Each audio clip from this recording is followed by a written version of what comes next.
welcome to a session of Into the Woods. This is kind of a new video project for me. It's an extension of my Bigfoot Tales videos where I do stories of Bigfoot and the hairy man of the woods, or the wild man, and talk a little bit about Bigfoot research and such. But Into the Woods is going to be pretty much strictly old hunting stories, fishing stories, old stories about camping, and we'll take some trips into the woods and do some backpacking and hiking and camping and stuff like that I'll be sharing on Into the Woods. But for my first Into the Woods story, I'm going to tell you a little story called Buck Braley's Bear. It comes from the Hunter, Trader, Trapper magazine, which is a defunct publication. It was written by D.L.Soucy and published in August of 1922. So it's in a public domain publication at the moment, so it's perfectly okay to use it. So anyhow, we're going to go up to the backwoods of Maine. This has to do with the old logging industry of that time, which was pretty rough and wild. And as time goes by, we'll cover some of these stories, and I'll go over some of the old history of the woods logging in the state of Maine during that time period and earlier, and we'll share some really good stories. But this one, Buck Braley's Bear, is a peculiar one. And to set up the story, this is written in the third hand. This is a gentleman that was a writer. He met this guy. Supposedly this is a true story, by the way. Don't know if it's true or not, but it's a good story. But this writer met a gentleman by the name of Buck Braley, and he was a woods foreman, a camp foreman specifically. And of course, during that time, and even today, people who work in the woods live in the woods, and they know the woods very well, so they're quite almost one with the environment that they live in. But let's get right into the story. And again, this is a third hand, or written in the third person, and this is the writer talking about how he met this gentleman, and the gentleman relays the story to him. Here we go. I met Buck Braley in the bunkhouse of a typical Maine woods pulp camp on Willow Lake. A big, genial woodsman was Buck, camp foreman by occupation, and an acknowledged raconteur by nature. The timekeeper, after introducing us, begged him to tell the story of the Allagash bear for my special benefit. He needed a little coaxing, and the clerk gave it to him in the form of a liquid formerly known as gent, which has since become quite extinct. He gulped it down like so much whiskey, and then, smiling reminiscently, he began. Now that national prohibition has made the theoretically dry state of Maine drier than a hot bone, unusual fish and bear stories are being accepted and believed to a greater extent than formerly. The story I am about to unfold would strain the credulity of the ordinary hunter and trapper, but it's just as true as I'm bald-headed. Here, Mr. Braley removed his hat and exposed to view a pate as bald as a baby's chin. With his forefinger, he traced the course of a red, ragged scar that began somewhere beyond the summit of his shiny dome and ended over his right eyebrow. See this, he asked?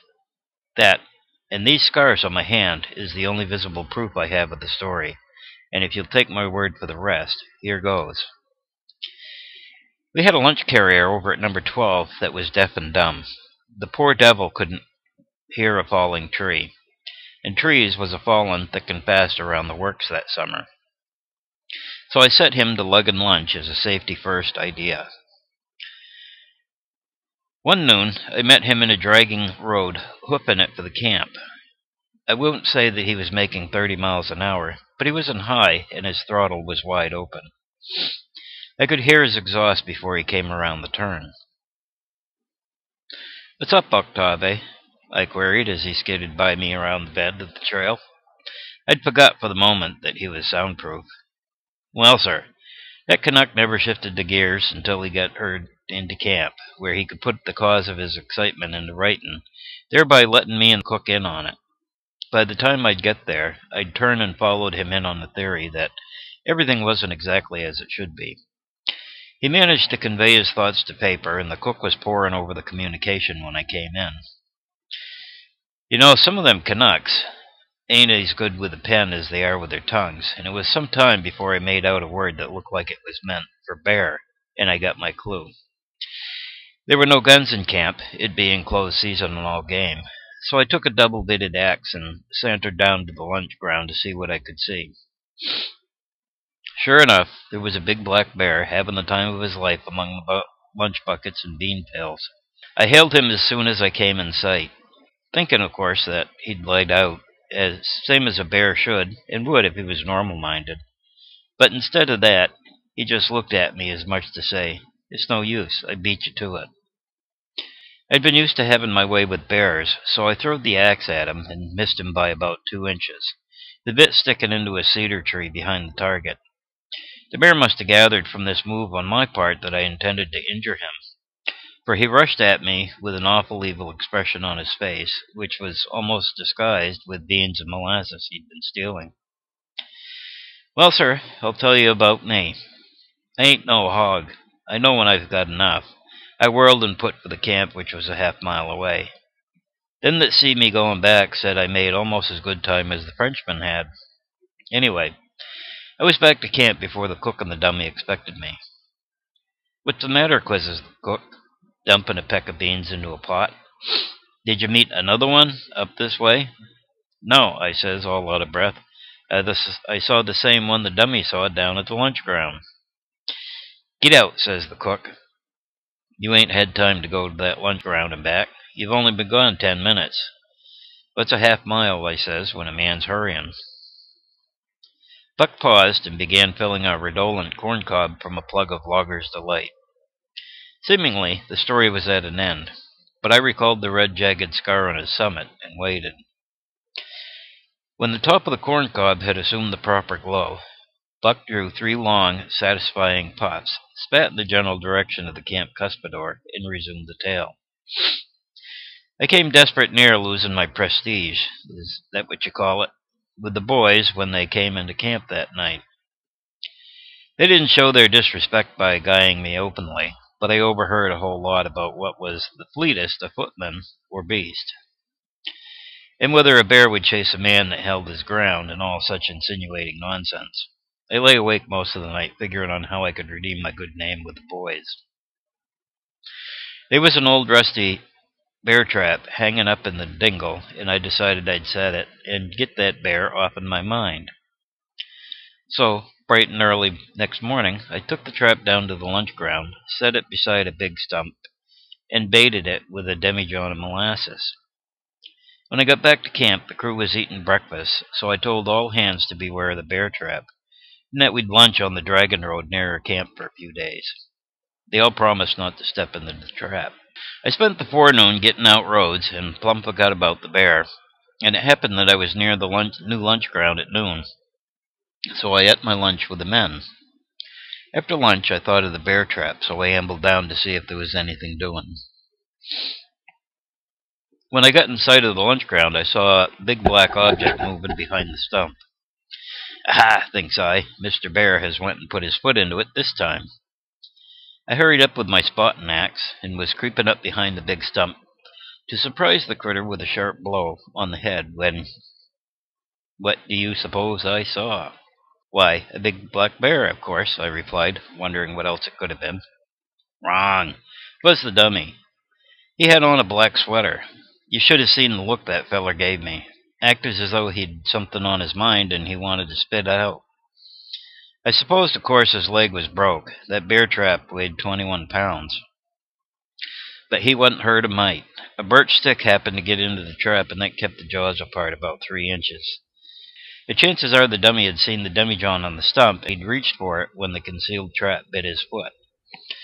Well, sir, instead of that speechless Canuck being glad to have me let him out, he fit like a she-bear every time I came within reach of the clamps, which I'd hid near handy by. Seemed to have it in for me, for some reason or another, and by it come to me that being as he was deaf, he hadn't heard me tell the boys at breakfast that morning about the trap, and he acted as though he'd been slated.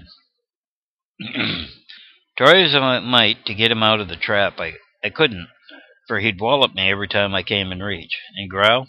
If he'd been after dark, I'd have swore it was a bear. Finally, I got mad and throwed the clamps to him, and by he got out. It made for me just as the bear had done the day before.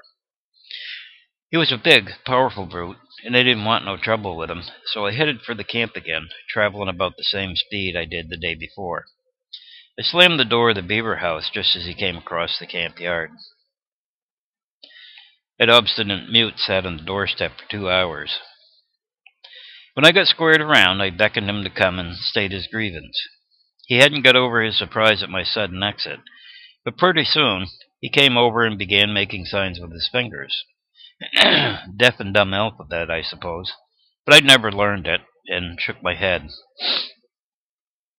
He must have took my head shake for an answer to the question he'd just sent me by his 10-finger wireless, for his face flared up and he came at me, seeking whom he might devour. Somebody, as Artemus Ward used to say. The heavy fighting lasted an hour, at the end of which time we came to a deadlock in a clinch that was binded on both parties.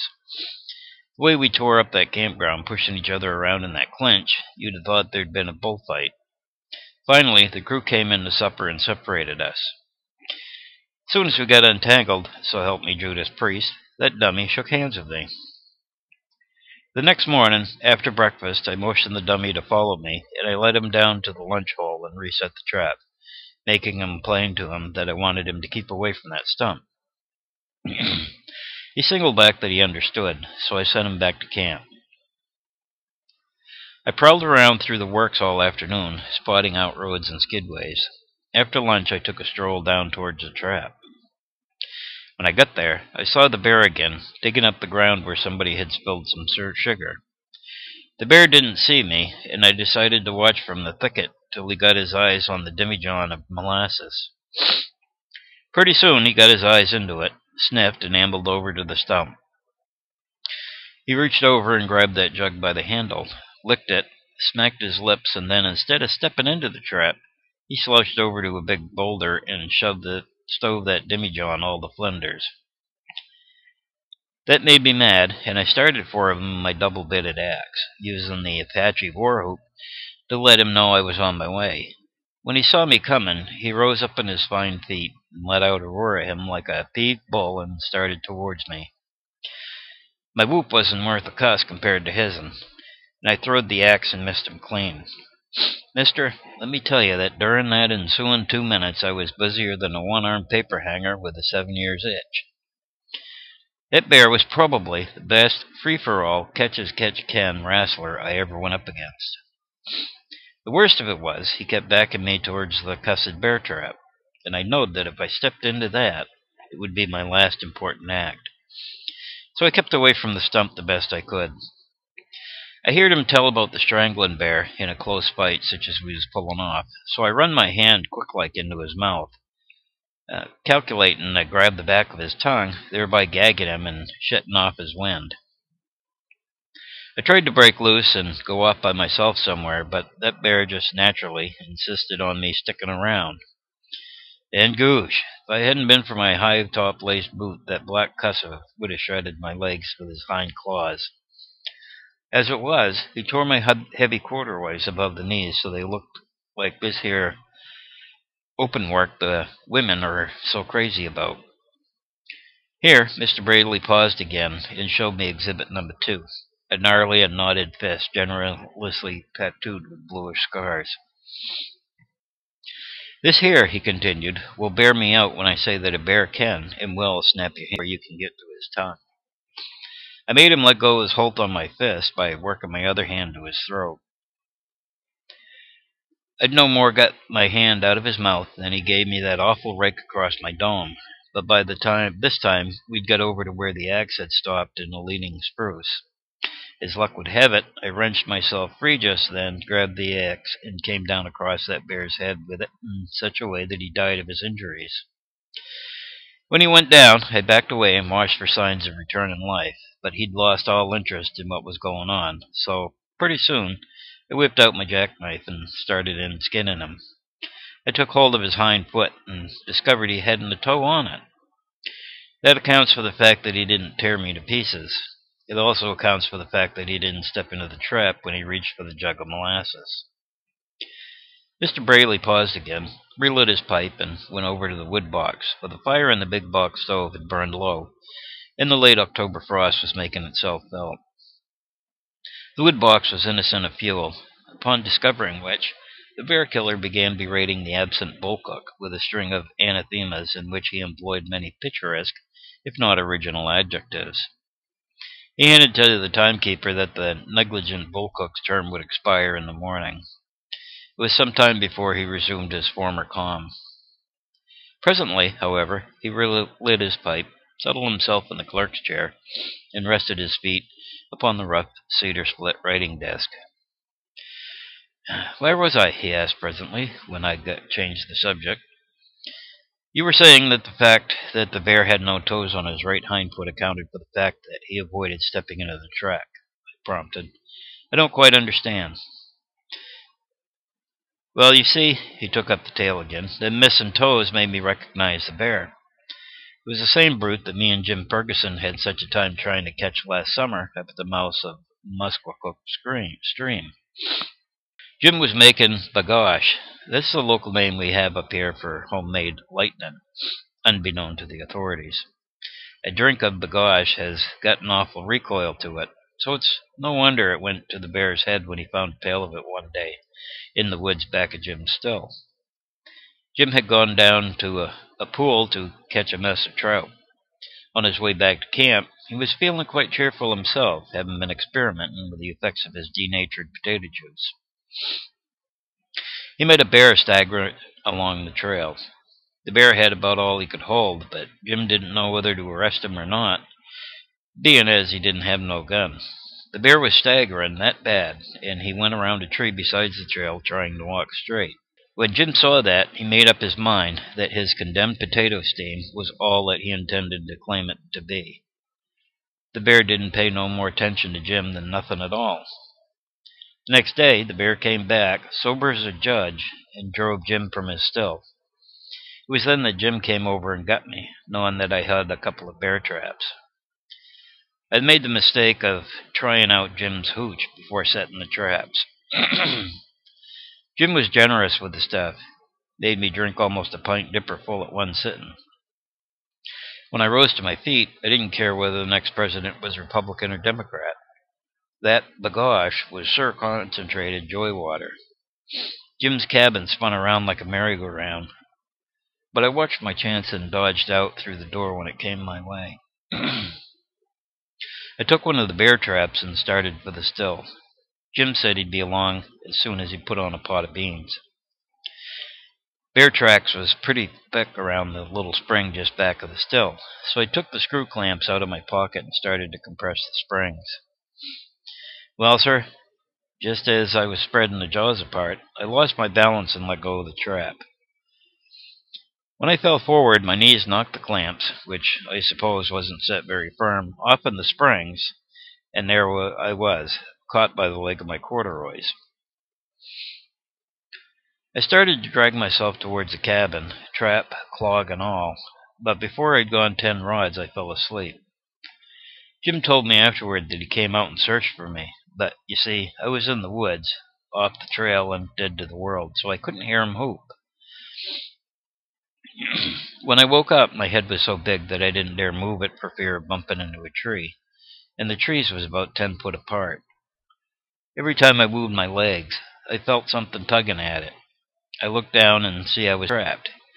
Just as I was fumbling through my pockets for my knife, I'd made up my mind to sacrifice the corduroys and beat it. I happened to look up, and there stood an adult bear, sniffing at me. He was less than 10 feet away. Pretty soon he began to surround me by walking in a small circle, snapping his teeth and letting out now and then with a little growl. This trapping bears for a neighbor, I says to myself, ain't all a bed of roses. I fetched a loud, long, drawn whoop, and by Jim came by. As soon as he saw the bear, he beat it back to the cabin, hollering, "Nothing doing," at the top of his lungs. The only rifle Jim had a bullet stuck in the barrel, so you see he was just as helpless as I was. After that, I figured I couldn't count much on Jim's help, so I got out my little knife and mutilated them corduroys something scandalous. By this, I had a jolt of bagosh into him and didn't seem to care who was looking on. From where I sat cutting my way out of the trap, I could see him cut up didos as he swaggered around on the still, upsetting kegs and demijohns and buckets. I sneaked back to the cabin and told Jim I was all done trapping. But he begged awful for me to stay and rid him of that bear. I didn't hanker for the job, but after I got another copy of Bagosh into my system, things began to look a little different. This time I didn't take a very big drink because I wanted to retain consciousness long enough to plant them 2 traps. About half an hour before sundown, I took along an axe and went back to the sill and set the traps. Next morning, we went down to skin the bear, but he could be seen with the naked eye. Still, he'd get into the trap all right. Anybody could see that. Jim's hooch plant was totally demolished, and the way that bear had tore the scenery was enough to make a nature lover weep. We followed the wake of desolation through the woods and finally came to the trap, but all we found in it was 4 claws.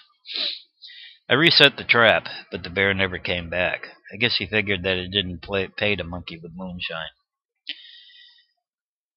When you go back to the clearing, ask Bill Moody, the taxidermist, to show you the hide. If you can find any bullet holes into it, the hide's yourn.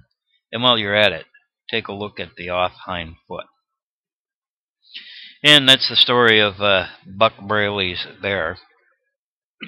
And I hope you enjoyed that. And come back for more Bigfoot Tales and Into the Woods stories about things that happen out in the woods where we're really not normally prone to having anything to do with them. And that's it for now. Hope you have a good day, and don't forget to subscribe and come back for more tales from Dan the Bigfoot Man.